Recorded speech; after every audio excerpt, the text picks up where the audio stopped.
Buenas tardes. En este video les venimos a hablar acerca de las etapas de la automatización. Nuestro grupo está conformado por el grumete de primer año Ciprián Berbel, el grumete de primer año Contreras Rincón y mi persona, el grumete de primer año de La Paz García.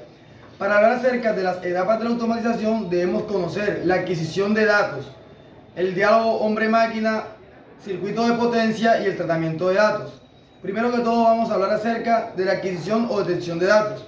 En esta etapa lo integran los componentes que proporcionan información sobre el estado de un producto, una máquina o una instalación.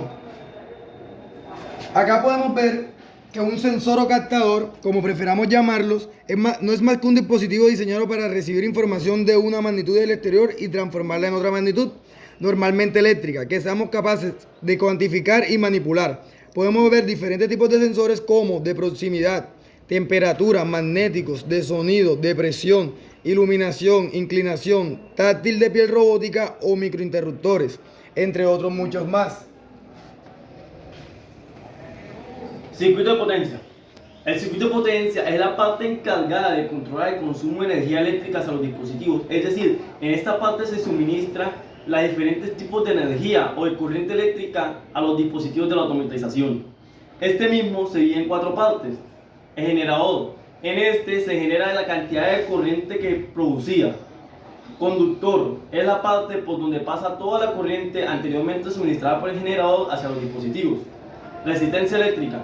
En esta parte la corriente se regula, es decir, si el generador mandó demasiada potencia de corriente, entonces la resistencia es la encargada de regular esta para evitar el daño o quemadura de los dispositivos.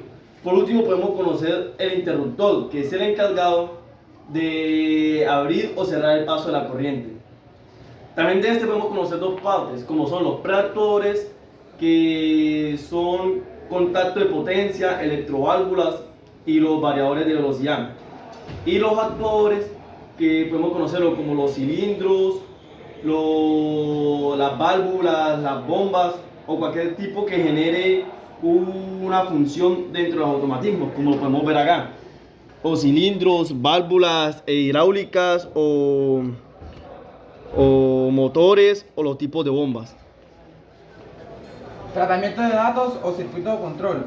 El tratamiento de datos constituye el corazón de un equipo de automatismo. Recoge la información procedente de los captadores y de la interfaz de hombre-máquina, que luego utiliza para controlar el desarrollo del proceso. El tratamiento de datos se basa en 2 tecnologías: lógica cableada o lógica programada. En la lógica cableada encontramos la eléctrica y la electrónica.